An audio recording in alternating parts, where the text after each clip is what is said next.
Hello, SolarLune here. Let me try that again. No, I have to commit. Hello, SolarLune here, and this is, well, believe it or not, this is a devlog for Gearend. Yeah, I'm going back to Gearend. I know that might be surprising. You might be thinking, what about Airgriff? But before you flip your lid, or now that you flip your lid, I thought, I've been thinking about it, and people really seem to like Gearend, and I liked it, along with all of my other projects I started and haven't finished. And I wanted to go back, and I wanted to finish it. I wanted to complete it. My dog he's barking rather loudly, but I wanted to go back. I wanted to complete it, and the longer I wait, the later it's gonna come. The later it's gonna be finished. So I figure, well, let me start now. So here's the first thing I'm gonna do. With Airgriff, I'm going to go ahead and basically go back to kind of the drawing board, not in terms of the core gameplay, but just how I want things to proceed, and I'm going to do the same thing with Gearend. Basically, I'm starting from scratch with Gearend. I have the assets, I still have them, the entire game, but I still have the art and music and sounds. And what I'm probably going to do is go back and I'll probably use the music. The music is pretty good. You can probably hear in the background just a little bit one of the songs I made for Gearend, and I believe I made this actually for the title, and it works pretty well. It sounds pretty good even still. So I probably will still use that and use the different sounds and music. The graphics I might redraw, but I have to kind of think about that. But I mean, I already have the assets and stuff from the last, the original Gearend, and I have a pretty good idea of how it looks because of that. If I wanted to pursue the same tone, I can do that. So what I'm going to do is basically what I've started is this little board. This is basically I'm starting the first devlog for Gearend with like the actual first beginning process of making this, which is planning. That's something I never do when I'm making a game.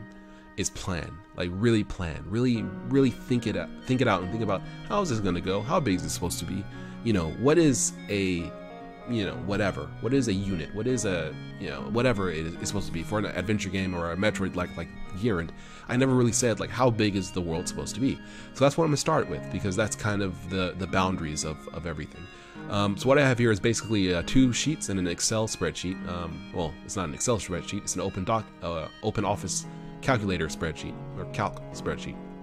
And I have an idea board and I have a map board. The map board will contain basically my visualization of how the entire game world will be structured, and the ideal board will be other things, probably text-based stuff. Maybe I'll have other boards as well.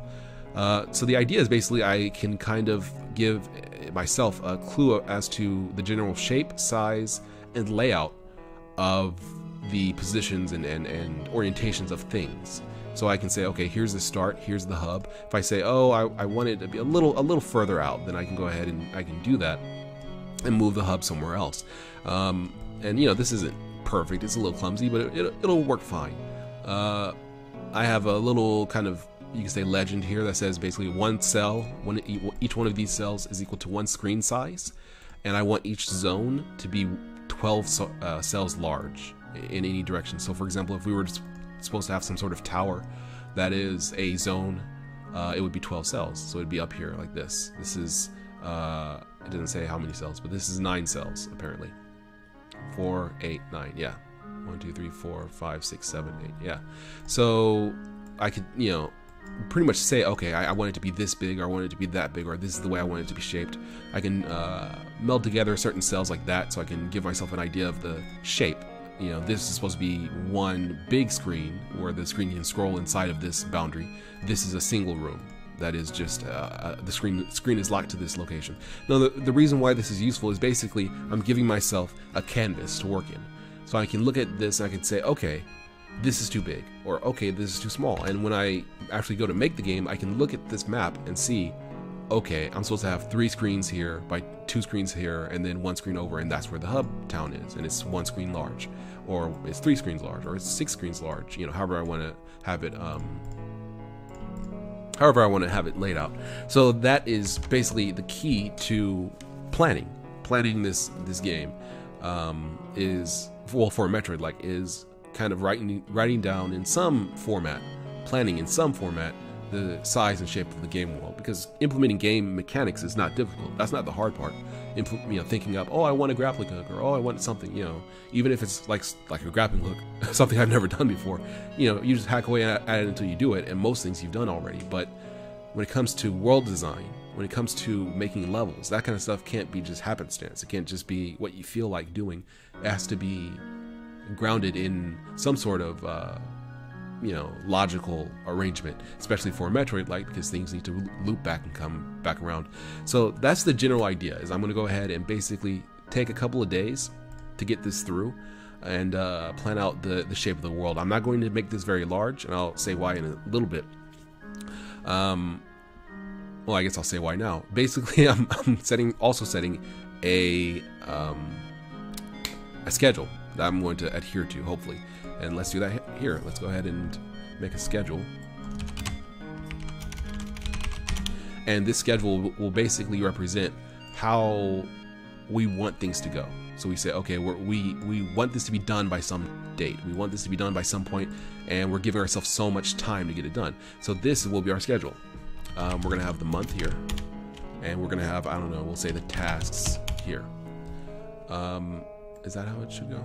No, I guess the months should be over here, like this. Okay.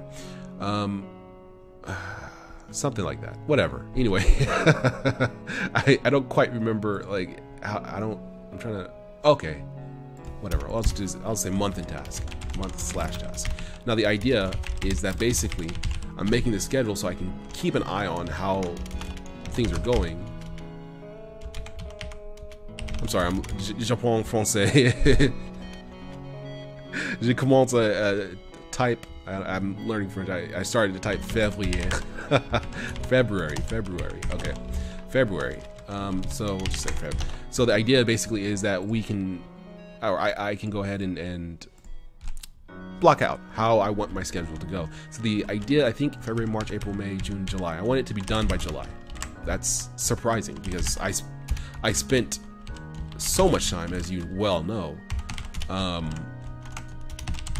Gearend, on Valkyrie, at least a year and a half, I think, and I didn't actually get the game done, of course. But when you look at it like this, you say, okay, well, I have 6 months.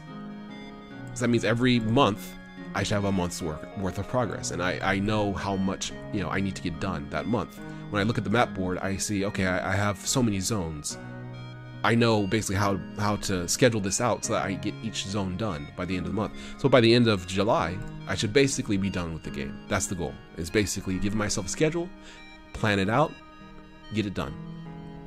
It shouldn't be this difficult, because I mean, when you really think about it, you make enemies, you make weapons, you make dialogue, you make the hub and the bosses, and that's basically it. It's not that much more than a normal game. It's just, it can seem a little daunting. So that's why I'm documenting this from start, and we'll see how it goes, because this is gonna happen. It's got to happen. Otherwise, it's not gonna get done, and I want to get it done. I'm the man from the job of making my game. Okay, so we have the months here, and then we'll have the tasks. So basically, we want to get done the game world. We don't have that much time. We want to get it done by July. So I'm thinking, let me take off my headphones. I'm thinking that basically, we'll have just a few zones. We'll say 3 zones. Okay, so you start from start. You go to the hub, but you'll have 3 different zones that you can visit, and that's once you beat the 3 zones, you'll go to the final zone and beat the final boss, and that's the entirety of the game. I'm not going to go into the entirety of each zone and stuff and what it's laid out as and how it works or anything like that. I'm just talking about the core idea of it's going to be a small game, and it's going to be spread out over 6 months. So this month, basically the coming month of February, we're going to spend time mainly getting the planning and getting the basic physics up and running. I do have a few sprites that I sprited for the player, but I haven't done a ton on that because I just kind of decided I'm going to go back to Gearend. I'm going to finish this up, and I want to have it done by July. Yeah, so that's the goal, and we'll see how it goes. Hopefully by the next devlog, I'll have this pretty filled out. And you'll see kind of my idea of how everything's going to go going forward. All right, well, thank you very much for watching. This is going to be exciting. I'm SolarLune, and I'm going to be the creator of Gearend. Thanks. See ya. Oh, in case you don't know what Gearend is, I'll put a link in the description to the playlist. To the playlist of the man, I don't even know if I should call this Gearend 0 or if I should call the original one Gearend 0, but the original Gearend. I'll show, you can find it on my channel, obviously, no problem, but I'll put a link in the description to the playlist where you can watch Gearend 0. All right, well, see ya. Thanks. Bye. It didn't turn off.